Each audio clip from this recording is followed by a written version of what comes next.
War was on the land once more. War that takes first-class farmers and carpenters, turns them into second-class soldiers, and then sets them out to slaughtering men just like themselves.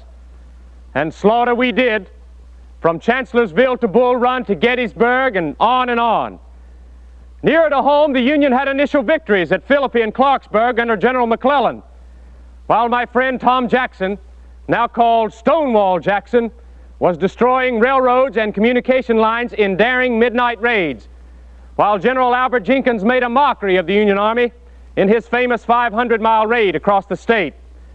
Two future presidents, Rutherford B. Hayes and William McKinley, were involved in the action in Western Virginia. They and all the troops displayed the best and the worst of what makes a man. Some say it all started when the first black man sold his black brother to Arab slave traders, who sold them to New England sea captains, who in turn sold them to Southern plantation owners. Others say it started when Cain chucked that rock at Abel. Whatever or however, we were at it again. And the only real winner was death.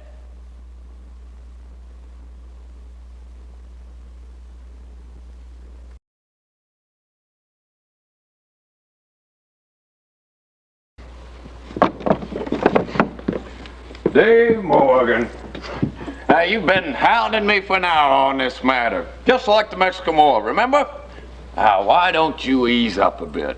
I've told you once and for all, I have to go with Virginia. Oh, you can't, confounded Tom. You'd be a traitor to the Federal Union. Oh, stop putting it on the level of patriotic duty. Now, this is only a little quarrel between states. Oh, we've got to settle it once and for all, and I think one good skirmish should do the trick. Quarrel? Skirmish, with everyone grabbing a rifle and running off to Richmond. Now, you call it a quarrel, Tom. Everyone else is calling it a war. What do I care what people call it? Well, the governor of Virginia has sent for the VMI cadets. I'm employed as a teacher at the Institute, so I obey orders. Oh, Tom Jackson, now doesn't it mean anything to you that Mississippi, Alabama, and Texas will be fighting Pennsylvania, New Jersey, and Ohio? Now, good God, man, the capital of the United States is Washington, not your precious Richmond. I can't stand here anymore arguing politics with you, Dave. Confound it, go join the U.S. Army if you're so all fired up about it. Would you like to meet me in battle? Dave, that would never happen. Well, how can you be so sure? Now, you come from across the mountains where the people are divided between North and South. Your sister still lives out there. Well, that's where I'll be. It's sure to be a battlefield in this war. If there's a battlefield, it'll lie east of the mountains, somewhere between North Carolina and Pennsylvania. Oh, you got it all figured out, haven't you? Well, man, you want a war! Oh, what's the matter with you, Dave? Now, have you been asleep for 10 years? Can't you see what's happening? Can't you see that this war has to come? No, Tom, I don't see it.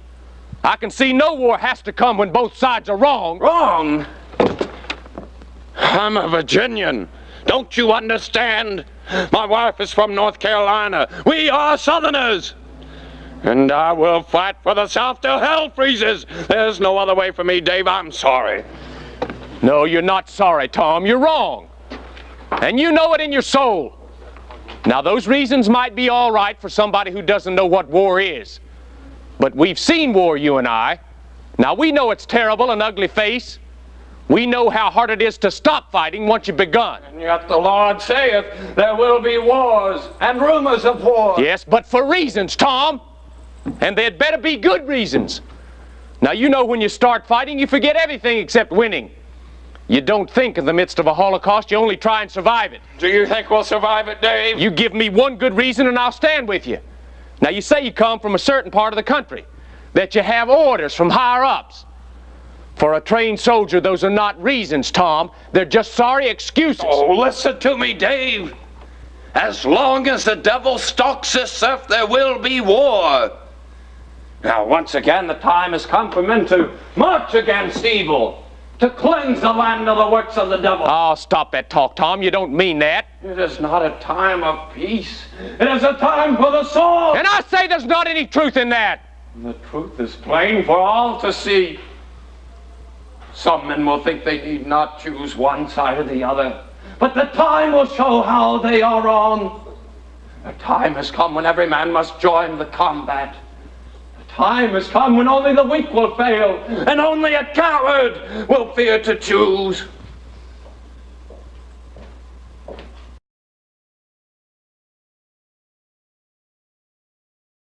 I tell you, these people won't settle for another Virginia. They want a new state. But are the people ready?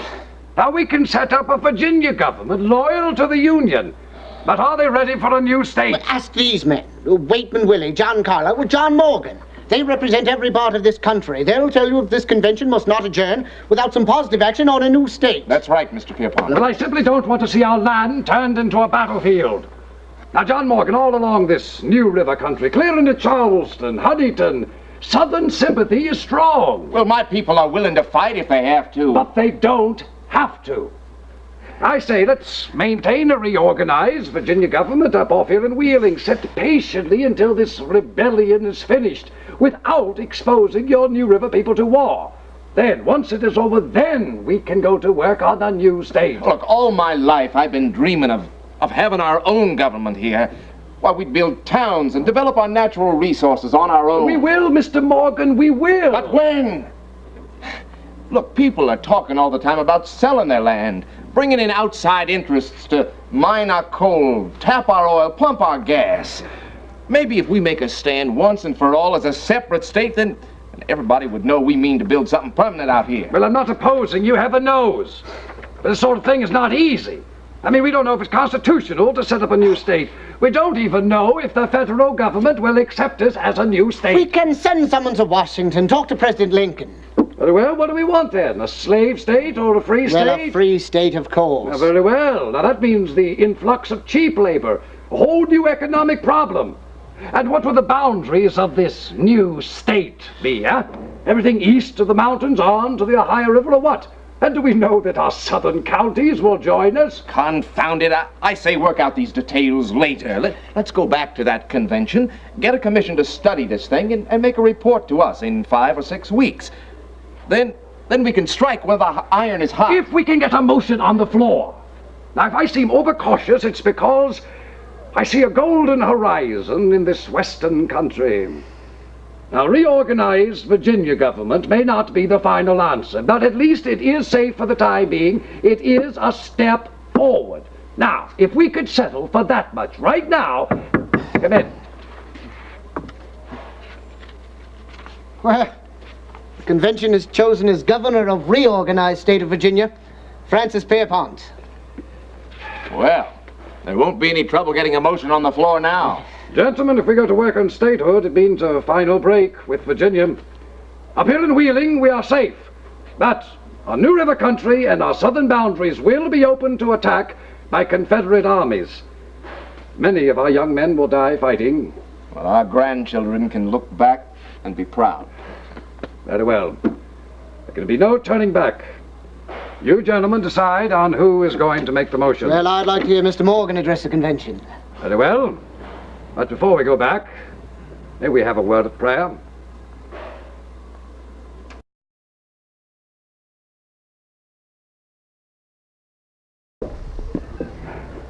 Dave, welcome home.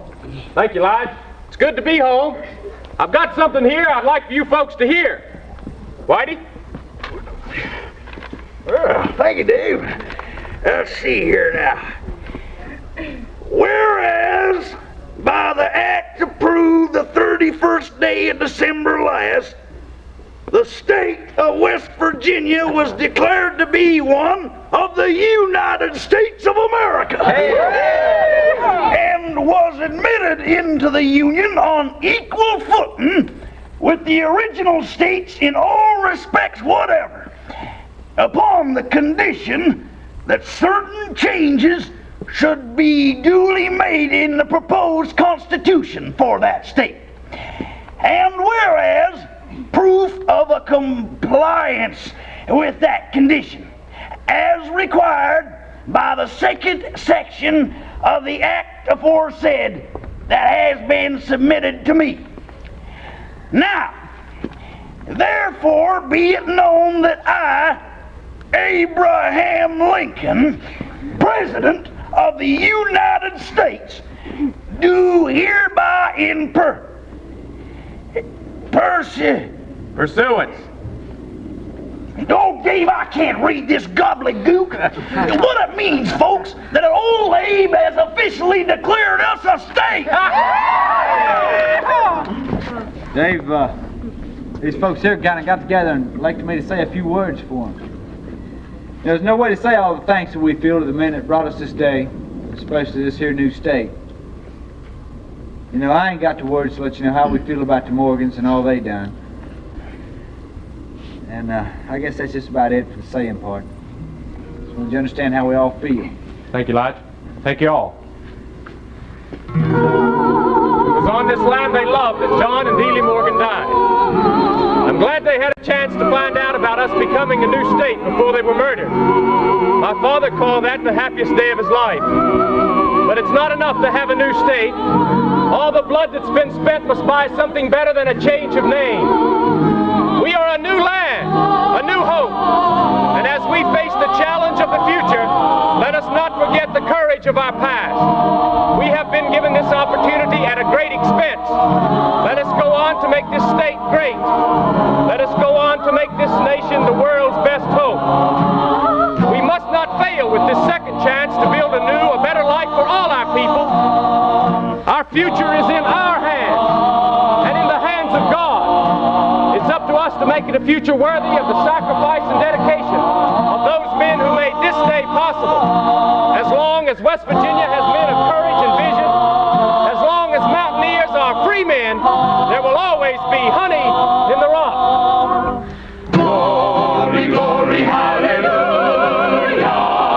Glory, glory, hallelujah. Glory, glory, hallelujah. His truth is marching on.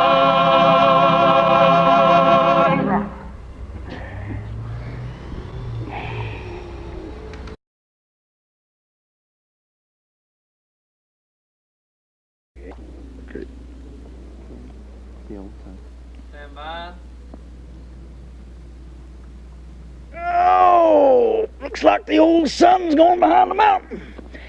Guess you know what that means. Why'd he let us stay out a while? We got all of our other tours done early. Yes, you did do that. And a good job, too, both of you.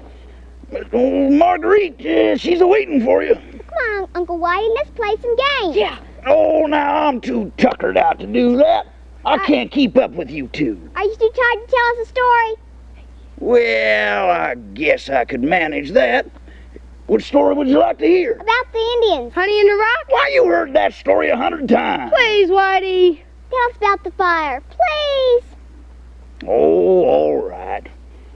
I guess you done enough work to, well, at least deserve that much anyway, now haven't you? Now, let me see. Gee, I can't rightly remember how that story goes there now. How does that go? Burning Springs? That's right, Burning Springs.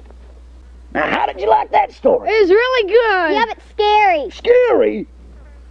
Well, I guess anything new and what we don't understand can be scary at times. She's just a girl. Well, come on there, youngsters. Both of you now. Straighten up.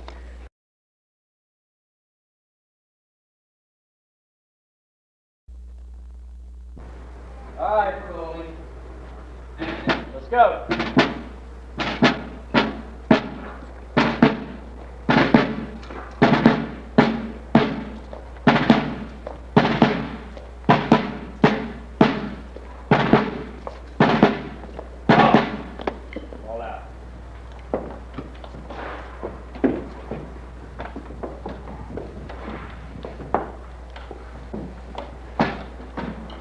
Fire!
Thank you.